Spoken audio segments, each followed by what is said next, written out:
Regina Brett is a best-selling writer, journalist, teacher, coach, and she is very close to us, her readers. Why do her books really speak to us? And why have millions of copies already been sold? The answer is simple. Everyone wants to understand the essence of love and happiness, and everyone wants to try to achieve love and happiness by any means possible. And Regina's message helps us to understand this very love and happiness. We start. So, hello, Regina. I've been waiting for this opportunity for such a long time. I'm really very happy to finally meet you and have chance to speak with you. Welcome to Warsaw. Dzień dobry. Dzień dobry. Dziękuję bardzo. Thank you so much for having me on your interview. Regina, in Poland you are like a pop star. Do you know why Polish people love you so much? You know, I think we have, our hearts are in common. We have the same kind of heart, very tender-hearted. I think Polish people have been through so much in the lifetime of the country, and I've been through so much in my little life. I think we're a little bruised, and yet there's a heart that we have that's in common. Do you remember the first time you've been to Poland? I do. I was nervous because I'd never been to Poland. And when I got there and saw all the signs in Polish, it felt like I was in a whole different world. And as soon as I met people, though, the people, you know, people are the same everywhere you go. So they touched my heart. And it was a great, I love going to Poland. I've been there 4 times now. You have dedicated Use Your Words to Polish readers. Why did you do that? I did that because the book was about this book, this particular one, yes. You know, but I find Poland to be one of the most powerful countries in the world because it spoke up, because of solidarity, because it was the first to overthrow communism. And when I went to the Solidarity Museum and I saw all the hard hats on the ceiling, it was so powerful that just average, ordinary people all use their voices, and it just inspired me to use my voice more. Let me ask you before we are going to talk about your new book, at what point in your life are you now? Well, right now I'm 64 years old, which I'm grateful to be old, because when I had cancer at 41, I didn't know I would get to be here. And you look beautiful. I'm just glad to be here. I'm glad to have hair. You know, I was bald from chemo, so I don't care if it turns gray. I have hair today. So I'm grateful to be alive, to have 3 grandchildren, a wonderful husband, to have more books to write. So I'm most grateful just to be up every day, to be awake and alive. Okay, so let's move on to your latest book, Loving Broken Mom and Me.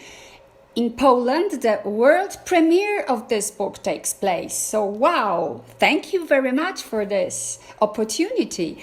And I think that this book is completely different from all your previous books. What do you think your mother would have said to you after reading this book?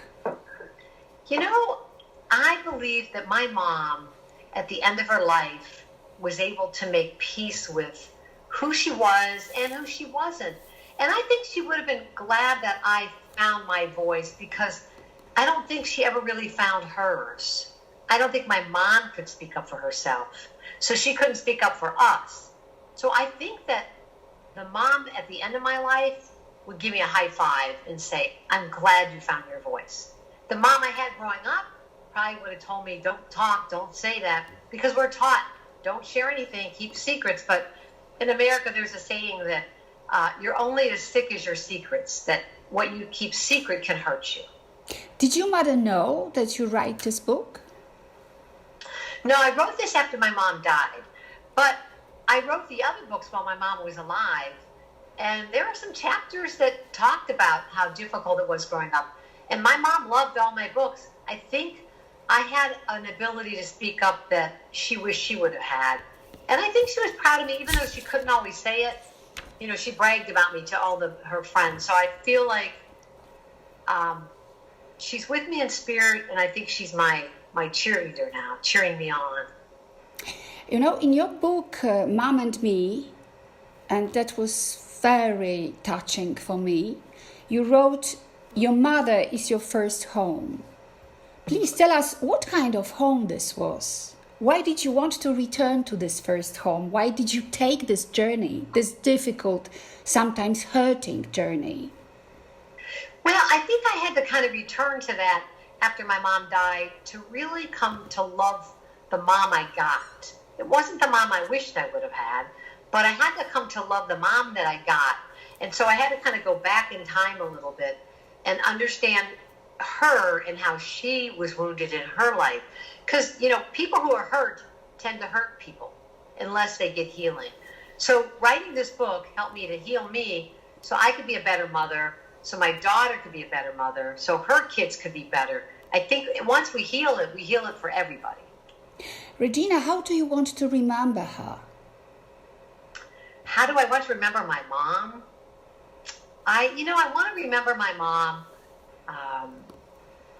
The things that she taught me. She loved to bake. I love to bake. Every time I bake carrot cake or banana bread or kolache or any of those things my mom made, I feel like she's with me creating in the kitchen. Christmas, my mom loved Christmas. And I think that's why I love Christmas so much. I have her little Christmas village, little houses with little people, and I put it up every year with little twinkle lights. And I see that there was a joy in my mom, like a little girl in her, that never was celebrated. So I want to remember the little girl inside of her, because it's easy to love that little girl in my mom. And that's what I want to remember and love. When did you realize that your mother did not have any bad feelings towards you? That instead she was simply incapable of loving you the way you wanted to be loved? Well, you know, as a little child, my dad could go into violent rages and scream and hit us, and my mom never protected us. And I never understood why she didn't speak up and stop him. And then she didn't even comfort us after he hit us. And that's something I could never understand, because I would comfort a stranger who was being hurt. And I always wondered, well, what's wrong with me? And as a child, I felt like there must be something wrong with Regina. If my mom doesn't protect me and love me, there must be something wrong with me, because she has to be a good mom, right? And I think a lot of us grow up thinking that there's something broken in us, when maybe the parents we got or the teachers we had or the neighbors or some adult said something or did something that hurt us, but we take it in us because we're little. So what I have to do is I have to remember that all of us, myself included, we were born perfect. We were born good and whole, and people who were hurt us. So I always knew that my mom didn't love me the way I needed to be loved, but I thought I was the problem, not her. You wrote that you hated your mother. That's strong. When did you realize that? Did it scare you? Did it scare you? You know, it's hard to even say those words, because hate is such a big word. And I think there were times when I hated my mom because she didn't protect my brothers and sisters. And my dad would hit them with the belt and yell at them. And you. And me too, but it's almost harder to see somebody else hurt than to get hurt yourself. When you see a child getting hit, I wanted to stop it and I couldn't. And I always felt like, well, my mom can stop, why doesn't she? And I think I hated that, one, my dad hurt everybody, and I hated that she didn't stop him. So I think I really hated her behavior, not so much my mom. I think deep down I loved her, but I hated that she didn't protect us. So what was the purpose of writing this book? The purpose was to heal. The purpose was to take all those broken pieces and to collect them all that like shattered glass, to take all of that together and look at it and try to understand my mom and to try to love not just the mom she was, but the woman she was and the little girl that she was that never had a mom that loved her the way she needed. And once I wrote the book, I could love my mom. Like I could see how she was hurt too. So the purpose really wasn't to get back at my mom. It wasn't revenge. It wasn't anything like that. It was to heal me and then to heal people like me. People like I met in Poland, women who never felt love. And the same thing with the mom. It's like, I think we expect our mothers to protect us. And when they don't, it's hard to love them, because why wouldn't they take care of us? It's so deep. It goes way deep into the heart of you.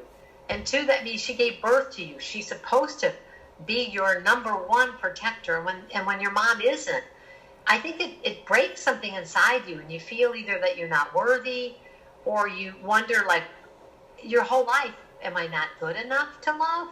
And that's why I wrote the book, because you're good enough to love, and I'm good enough to love, and everybody reading it's good enough to love. But the mom you got maybe was broken and just wasn't able to love you. But that's about her, not about you. But why you should read this book, Tough Love and Loving Broken, how I call it, is because you are worthy to be loved. You deserve to be so full of love. And maybe your mom and dad gave it to you, but maybe they can give better love. Maybe you can give better love to yourself. So I hope you read the book. I hope you share it with your mom, your grandmother, the people in your life who need to feel this love. In Poland, the Polish mother is considered to be a saint. So you can imagine how difficult it could be in Poland for people to criticize their mothers. It is a sin to find fault with your mother. But at the end of the day, it is very important to confront the truth that your mother wasn't good for you.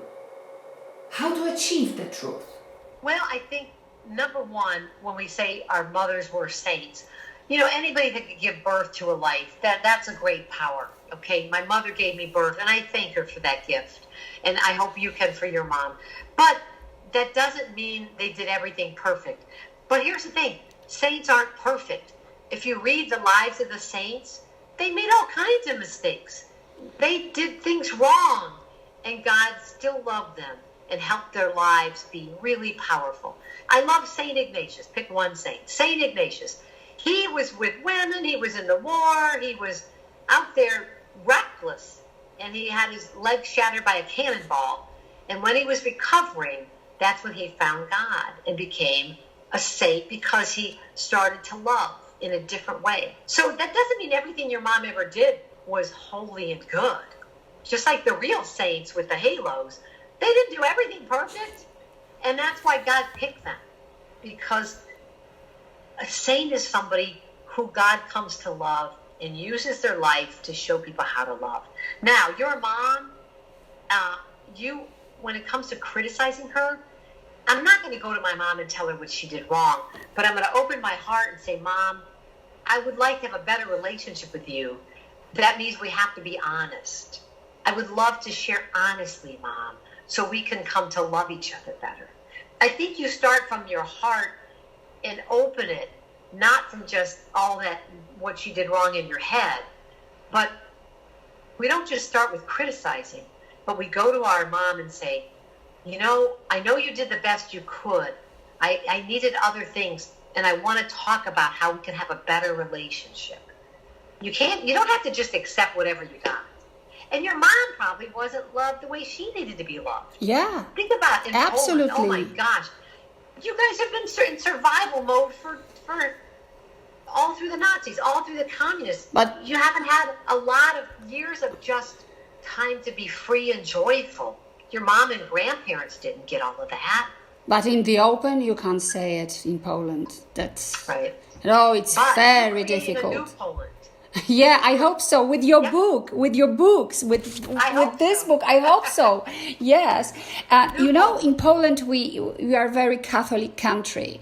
We repeat the commandment: honor thy father, thy mother.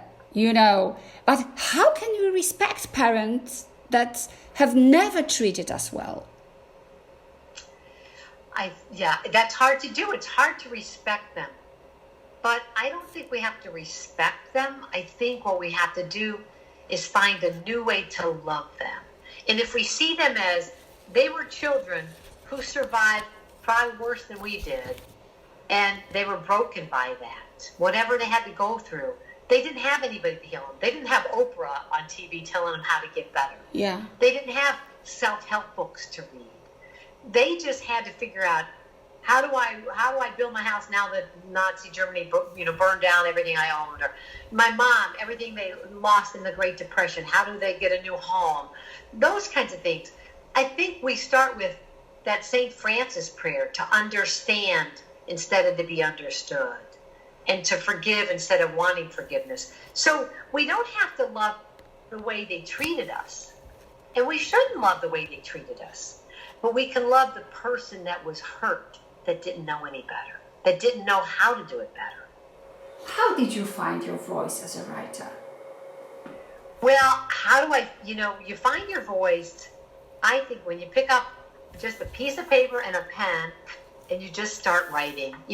I think sometimes we want to feel like, like you have this beautiful idea or this inspiration.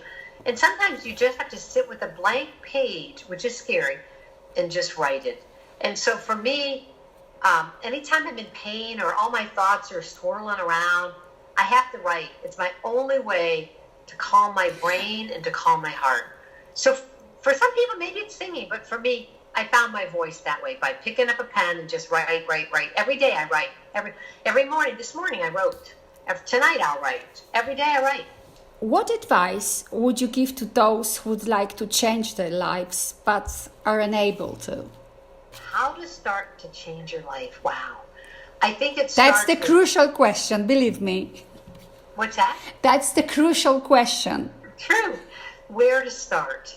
You start with yourself, and maybe look in the mirror and you say your name, and I say, Regina, I want to love you better. I want to live the best life I can. You deserve every good thing. Let's go get it. And then I go to prayer and I say, all right, if you have a boogeyman God, I grew up Catholic with a God with lightning bolts, boogeyman God. Your soul is black when you sin. That's what they told me in first grade. The Dominican nun told me my soul is black, because they didn't know better, that our soul isn't black. Our soul is pure with God's love, especially as a child. So I think you get a new God. You get a God that you're not scared to pray to. Because if you're afraid to pray, you're not going to pray. When we talk about the fear of God, we mean the awe of God, the beauty of God, the joy of God.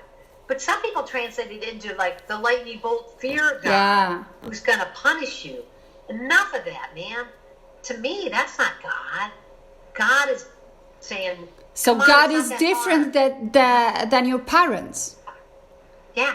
And your parents, your parents do the same thing. And it's like, because they have the same boogeyman God. So if you have a God you're scared of, use Regina's God, because my God loves you. I have a God who's like a grandma. Grandma just loves you. You could wet the bed, Grandma doesn't care. You can make a mess and spill your food, Grandma doesn't care. You can stay up all night crying, Grandma's going to hold you. That's the kind of God I have. I have like a big grandma heart God. Okay? So if you need a new God, borrow mine, because my God loves you. And you don't have to perform for God. You don't have to be perfect for God, because God loves you because of who God is, not because of who you are. And a priest taught me that. I thought he was insulting me. Like, what? I can't earn God's love. Because no, you don't have to. And that's your starting point, to me, is you start with you and God. Because it's not you and your husband, or you and your boyfriend, or you and your girlfriend. It's you, and if you don't have a God, then get a new one. And it could be the universe. It could be energy and light and love. But you got to have something bigger than you. And I got a God today that's like, I feel so loved, I want to give it away. And that's why I write. I want to give God away to everybody. I want you to feel as loved as I feel, because it's really great. Regina, I had known for a long time that I would not be able to function without therapy, which soon became the most important process of my recovery. It was very difficult. 12 years. A lot, yes. But it was worth. Which process was most important for you? Well, therapy is so important because, if you broke your arm, I tell people, if you broke your arm, you go to the hospital, right? You don't think anything about it. I felt broken, so I went to the therapy. So you're broken on the inside. Yeah, I needed therapy. If your heart and soul is broken, you need help. You need professional help. You don't just pray over it. You ask God to lead you to the right therapist. And I spent years in therapy, best years of my life, hardest years working on all of that. But now that I don't have all that pain, I can love my grandchildren. I can love my daughter. I'm so much better to let God's love in because I don't have all that hurt blocking me off. Regina, so would you manage without therapy your problems? No, I don't think I could have because the hurt for me was so deep. The wounds were so deep with my dad hitting us and yelling at us and swearing at us. I mean, it was like every week of my childhood being told you're worthless. That does something to your spirit, you know? And then to have been abused as a young teenager and as a young adult, as a woman, I needed therapy. And the therapy is like if you broke your arm, you need help. You don't just say, okay, it'll get better on its own, and maybe you're crippled your whole life. If you don't get help for your soul and your heart with therapy, you are crippled on the inside. Yeah, but therapy is very hard work. It's a very hard work. It is hard work, but you're worth it. Definitely. Yes, I recommend it, to all people. In the book, God Never Blinks, lesson 45. I want to show this book. I have this beautiful blue one. Yes. You wrote about your mom's 75th birthday. You wrote a letter where you listed 75 things your mother had done which you are grateful for. How were you able to succeed in this? What advice would you give us to write such letter? Well, that letter was really hard because I didn't feel anything for my mom at the time. I didn't feel anger. I didn't feel hate. I also didn't feel love. I just was blank. I just didn't feel anything. Like she was almost like a stranger. And I talked to this beautiful woman, Sue Ellen, and she said, well, why don't you start by just writing what she did right? And for months, I couldn't even do that. I just was blank. And then I said, all right, Regina, pretend you have a magnifying glass, like that magnifies things and makes it bigger. So I put that on my mom and thought, all right, what did she do right? I thought, okay, she gave me Teresa, Joni, Michael, Mary, Tom, Maureen, Patty, Marge, and Matt. She gave me five brothers and 5 sisters. Well, there's 10. And then I thought, well, I did love debate. And I started looking for the good. And it was hard at first because I didn't feel love. But I started looking for the good. And I wrote it down.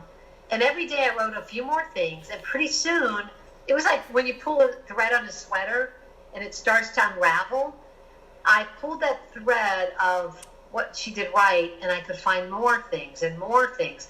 And finally, the more I wrote them down, it was almost like cracking through the ice, you know, like I could write that and I could feel it. Now, even though I wrote that list, all that was true, but so was what she didn't do right. You can have both. You can love your mom and still acknowledge the pain. I used to think it's one or the other, that I have to love every single thing about her or I don't love her at all. But people can do both. They can be loving and kind, they can be hurtful. And so I had to kind of have both from my mom. So look for the good, but also acknowledge what isn't good. You don't want to squish that down and deny it. Maybe you keep 2 journals. Maybe one is everything that I loved about my mom or dad, everything they did right. And maybe the other one is the hurt and the things that I need to talk to in therapy so that I don't do those things, or I don't drink because of them, or I don't hurt somebody because of them. Our prisons are full of people who were hurt and never got help. I don't want to become one of those people. I don't want to ever hurt anybody because I was hurt. When did you experience the eureka moment when you thought, Regina, you are amazing, you can be proud of yourself? Oh, golly, I don't know if there's any one moment, but there was a moment when I said yes to God, and I'll never forget that moment. I'd been through counseling, and I knew God was asking me to write, and to really write and say yes.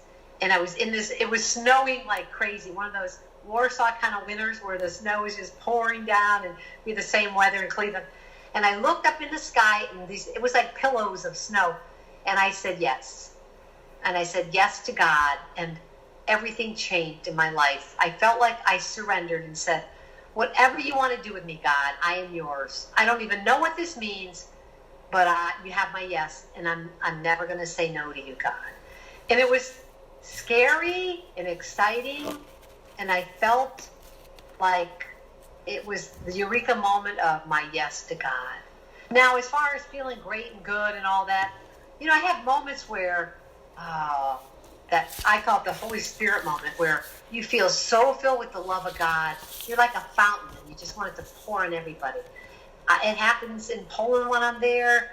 Last time I was in Warsaw, my last book signing, there must have been 400 people all crammed together in this bookstore. We could never do it today with the virus, or we'd all die. Yeah, that's true. We were like neck and neck, head to head. Yeah. And but we miss you. We hope to see you in Warsaw. We miss you a lot. We miss you a lot here in Warsaw. We hope to see you.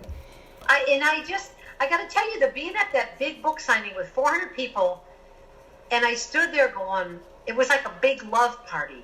And I don't even speak the language. And I was like, wow. Not that I'm a rock star in Poland and I love it, but that these people understand my heart better than my own family. That was a eureka, that what comes from the heart touches the heart, and there's no language barrier, no cultural barrier. And I still feel that energy in that room in Warsaw. And I feel like when I sit down to write and I have doubts, I tap into all those people in Warsaw and all those other towns in, I don't know how to pronounce it well, Łódź? Is it Łódź? Łódź, yes. Łódź. Oh, City of Women. That's the City of Women.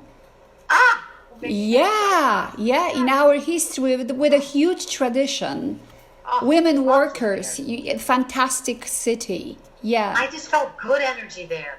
And in Gdansk, and you know what? I think you have a fantastic translator, Olga. Olga, I love Olga. Yeah, she made a really good job. That's fantastic. Yes. What is the best thing you do for yourself every day? The best thing I do for myself, especially now with the coronavirus, the pandemic, before I get out of bed, before I even pull the covers off, I thank God for another day of life. No matter what happens today, no matter what, I am grateful that I'm still here. And so I pause and I give thanks, and I like plug into God. Like, if you want to use your hairdryer, you have to plug into the power. I plug Regina into the power that loves me. And I pause to do that. That's the best thing I do. And then I pray for everybody before I get out of bed, my daughter, my grandkids, my stepsons, my husband, my family. And then I always pray whoever needs a prayer most, whoever that is in the whole world, I pray for that person. And then I say, well, God, the day is yours. Plan B is everything on my to-do list. Plan A is whatever you want, God. So I surrender. That's the best thing I do for me, is I surrender. And then no matter what happens, it's a good day. Who exactly is Regina Brett? Oh, gosh. Who exactly? It's an interesting question, because we have all these different identities, writer, columnist, author, rock star in Poland, all these identities. I am a joyful child of God. At the bottom, my only identity nobody can take from me. My husband died, I'm not a wife. If I lost my kids, I'm still a mother, but you lose that identity. But nobody can ever touch that identity, that I am a child of God. Wow. That's my best identity. Because as October is in Poland the Breast Cancer Prevention Month.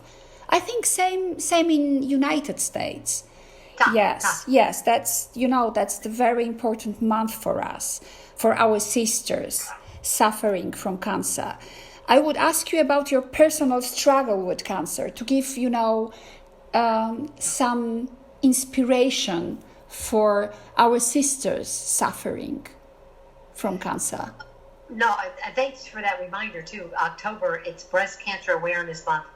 And that awareness saved my life, because they had a little thing you put in your shower, a little information that you hook on the shower, and it said to examine your breast. So I did that, and that's how I found a lump in my right breast when I was 41.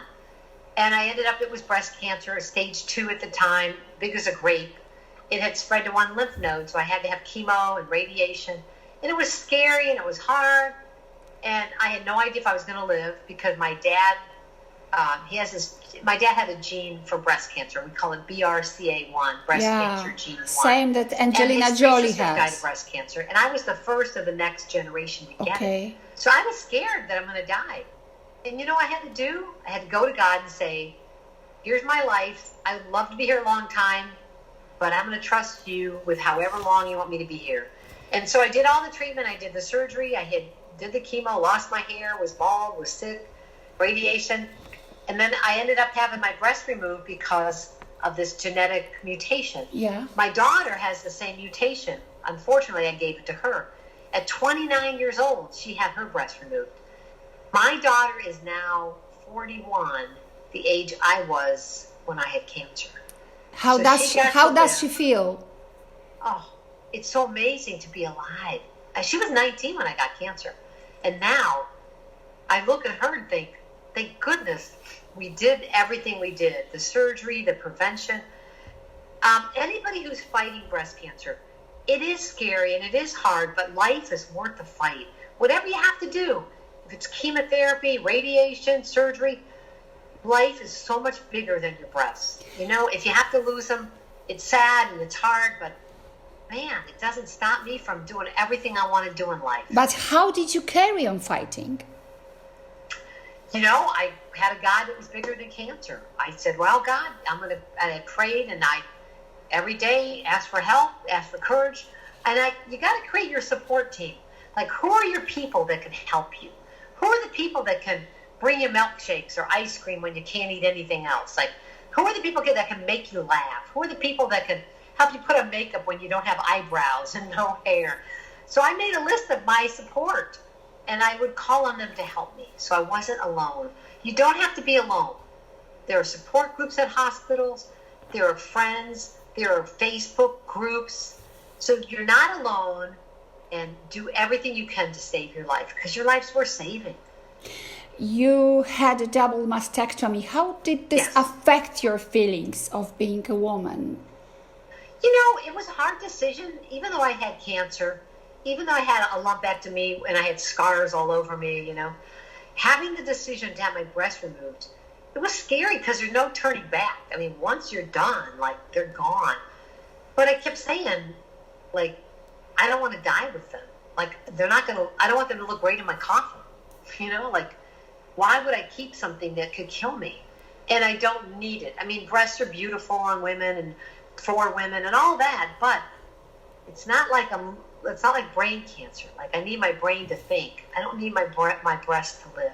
It was a hard decision. It was hard for my husband, you know, because it's part of who you are, how you feel as a woman. And I realized who I am as a woman is based on my heart and my soul, my 2X chromosomes, not having breasts or not having breasts. And so my daughter said to me, Mom, she said, I don't want to be at your funeral because you didn't do this. I don't want to walk in memory of you. They have these memory walks for But cancer. You didn't reconstruct your I did not get reconstruction. Your breast. You know, and for me, and every woman has to decide. You can get reconstruction. There's lots of different opportunities. You can get implants. You can get surgery where they take So why did you decide not to do it? I decided not to because my body had been through so much. Chemotherapy made me sick. Radiation made me weak. I'd already had surgery twice. And I decided I don't want to risk having cancer. If I had implants, what if there's a lump under my implant? I don't want to risk it. For me, I felt like I'd rather be free of the fear. I don't want to be afraid anymore of getting cancer. You know, and in my family, my two aunts died in their 40s, one died in their 50s. I'm 64. Every birthday, I'm so glad to be alive. I don't care about bring it on, man. Growing old is a great thing. You know, I don't want to die young. I'm too old to die young. So it was hard. But, you know, I got to tell you, I don't have breasts. I'm a thin woman, so it's not even that noticeable. There are a lot of women that aren't very big-breasted. I'm free, man. If I want to go jog or be out in the sun or do whatever I want to do, I don't have to worry about how I look. I made peace with it. You know, the other thing too is you get to be 64. Most men aren't looking at you anyway. You know, they're looking at somebody 20. I don't care what anybody thinks of my body. I'm glad I got it. I'm glad I'm in it, alive. So we're also very glad and very thankful for this, that you are so beautiful. Really, Regina, that's amazing. It was, Well, you're very kind. And I look in the mirror some days and go, oh my God, I'm getting old. and it was a big honor for me to have a talk with you. Thank you very much, Regina. And how is in Cleveland now? Cleveland, it's fall. It's beautiful. The leaves are turning colors. Everything's beautiful. We're still quarantined because of the virus. You know, Yeah. I just see my husband and the grandkids and my daughter. But, you know, I love the change of seasons. It's that letting go of the old and trusting that winter, it looks like everything's dead, but it comes back to life. So for in Poland, too, this virus, we're going to all come back to life, you know. It's just temporary. So hopefully We hope so. next year. I have a new Yes. book next year. Oh, then we could meet in Poland. In person, that would be great. Yes, okay, so great job you did with your books for us in Poland. Your voice is very important for us, and really, I really appreciate everything you do, and thank you very much. Dziękuję bardzo. Dziękuję bardzo. Bye, Regina.